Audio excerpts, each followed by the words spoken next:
ইসলামী শাসনের মূল কথা হল কেবল আইন নয়, বরং আইন প্রয়োগকারী মানুষের চরিত্র ও আদর্শিক সৌন্দর্যের ওপর নির্ভর করে।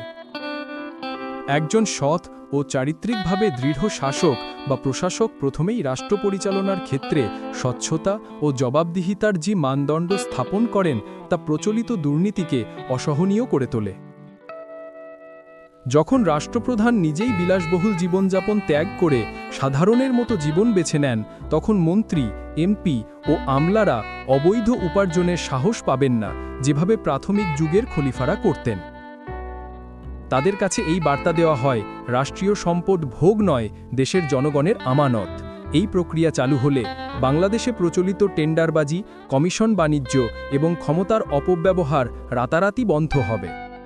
সরকারি কর্মচারী ও রাজনৈতিক নেতাদের স্থাবর অস্থাবর সম্পত্তির নিয়মিত ও কঠোর হিসাব নেওয়া হবে। যদি বিচার বিভাগীয় প্রধানরা ভয়, ভীতি বা অর্থের কাছে মাথা নত না করেন, তবে মামলাজট কমতে শুরু করবে।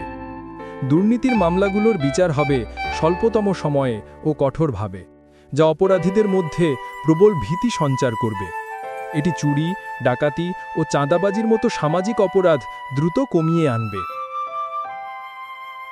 একজন নিষ্ঠাবান মুসলিম প্রশাসক তার প্রতিটি ফাইল, প্রতিটি সিদ্ধান্তে আল্লাহর কাছে জবাবদিহিতার ভয় অনুভব করেন। এই নৈতিক শক্তি তাকে হাজার প্রলোভনের মধ্যেও সৎ থাকতে বাধ্য করে।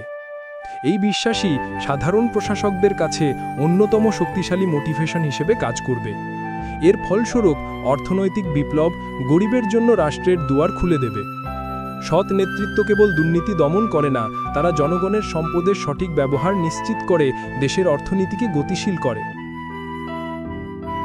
ইসলামী অর্থব্যবস্থার প্রধান স্তম্ভ যাকাত যখন শতভাগ সততার সাথে আদায় ও বন্টন করা হবে, তখন এটি দরিদ্র জনগোষ্ঠীর জন্য স্থায়ী সমাধান নিয়ে আসবে। দরিদ্র মানুষ কেবল দান পাবে না, বরং যাকাতের অর্থ দিয়ে তাদের উদ্যোক্তা হওয়ার সুযোগ তৈরি হবে। বাংলাদেশের গ্রামীণ অর্থনীতিতে এর প্রভাবে দ্রুত দারিদ্র্য বিমোচন সম্ভব। যদি কোনো প্রকৌশলী বা ঠিকাদার ব্যক্তিগত লাভের জন্য নির্মাণ সামগ্রীর মান খারাপ না করেন বা প্রকল্পের বাজেট চুরি না করেন, তাহলে বাংলাদেশের মেগা প্রকল্পগুলোর খরচ কমে যাবে এবং গুণগত মান হবে আন্তর্জাতিক মানের। পদ্মা সেতুর মতো প্রকল্প আরও দ্রুত ও কম খরচে সম্পন্ন হতে পারত। এই সততা দেশের উন্নয়নের গতি 10 গুণ বাড়িয়ে দেবে। সুদভিত্তিক ব্যবস্থার পরিবর্তে ইসলামী শারিয়া ভিত্তিক মোদারাবা বা মুশারাকা যখন সততার সঙ্গে বাস্তবায়িত হবে, তখন প্রকৃত উৎপাদনশীল খাতে বিনিয়োগ বাড়বে, কর্মসংস্থান সৃষ্টি হবে এবং দেশের অর্থনৈতিক স্থিতিশীলতা জোরদার হবে। প্রকৃত সততা ও চারিত্রিক দৃঢ়তা সমাজে এক ধরনের আশ্চর্যজনক আস্থার পরিবেশ তৈরি করবে। যখন সাধারণ মানুষ দেখবে যে শাসক থেকে শুরু করে নিম্ন স্তরের কর্মী পর্যন্ত সবাই নিজ নিজ দায়িত্বে সৎ, তখন রাষ্ট্রীয় প্রতিষ্ঠানগুলোর ওপর জনগণের আস্থা ফিরে আসবে। এই আস্থা রাষ্ট্র পরিচালনার ক্ষেত্রে শাসককে আরও শক্তি যোগাবে। সৎ কাজের আদেশ ও অসৎ কাজে নিষেধ নীতিতে পরিণত হবে এবং সৎ শাসকের তত্ত্বাবধানে রাষ্ট্রীয়ভাবে নৈতিকতার চর্চা শুরু হবে। শিক্ষা প্রতিষ্ঠান থেকে শুরু করে গণমাধ্যম পর্যন্ত নৈতিক মূল্যবোধ ও সততার প্রচার হবে। ফলে সমাজে একটি নৈতিক পুনর্জাগরণ আসবে, যেখানে মানুষ স্বেচ্ছায় অন্যায় করা থেকে বিরত থাকবে। যখন সুরভিত্তিক পরামর্শ এবং জনগণের প্রকৃত কল্যাণই রাজনীতির মূল লক্ষ্য হবে, তখন ক্ষমতা দখলের অসুস্থ প্রতিযোগিতা কমবে। রাজনৈতিক সহনশীলতা ও ঐক্য প্রতিষ্ঠিত হবে, যা বাংলাদেশের দীর্ঘদিনের রাজনৈতিক অস্থিরতা দূর করে স্থায়ী শান্তির পথ দেখাবে।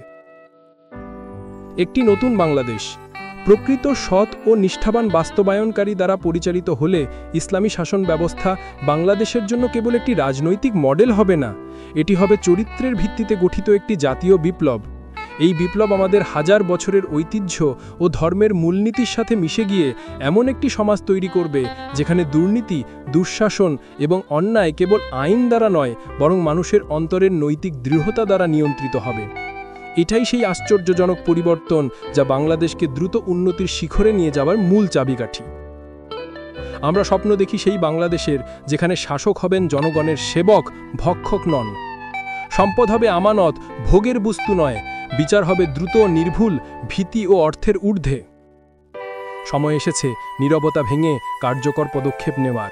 আপনি নিজে আজ থেকেই আপনার প্রতিটি কাজে, লেনদেনে সততা ও নিষ্ঠার সর্বোচ্চ মানদণ্ড প্রতিষ্ঠা করুন। একটি জাতি সৎ হয় যখন তার প্রতিটি নাগরিক সৎ হয়। আপনার পরিবার, বন্ধু ও সামাজিক মাধ্যমে সৎ নেতৃত্ব ও চারিত্রিক দৃঢ়তার গুরুত্ব নিয়ে আলোচনা করুন। ইসলামী শাসনের মূল বার্তা কেবল আইন নয়, চরিত্র, এই ধারণাটি ছড়িয়ে দিন। যে কোনো স্তরে অনিয়ম দেখলে ভয় না পেয়ে সুস্পষ্ট ও গঠনমূলকভাবে তার বিরুদ্ধে আওয়াজ তুলুন এবং সৎ উদ্যোগগুলিকে সমর্থন করুন। চরিত্রের এই জাতীয় বিপ্লবে আপনিই প্রথম সারির যোদ্ধা। আসুন আমরা সকলে মিলে এমন একটি ভবিষ্যৎ গড়ি যেখানে দুর্নীতি, দুঃশাসন ও অন্যায় কেবল আইন দ্বারা নয়, বরং মানুষের অন্তরের নৈতিক দৃঢ়তা দ্বারা নিয়ন্ত্রিত হবে। আপনার সততাই হবে নতুন বাংলাদেশের মূল চাবিকাঠি।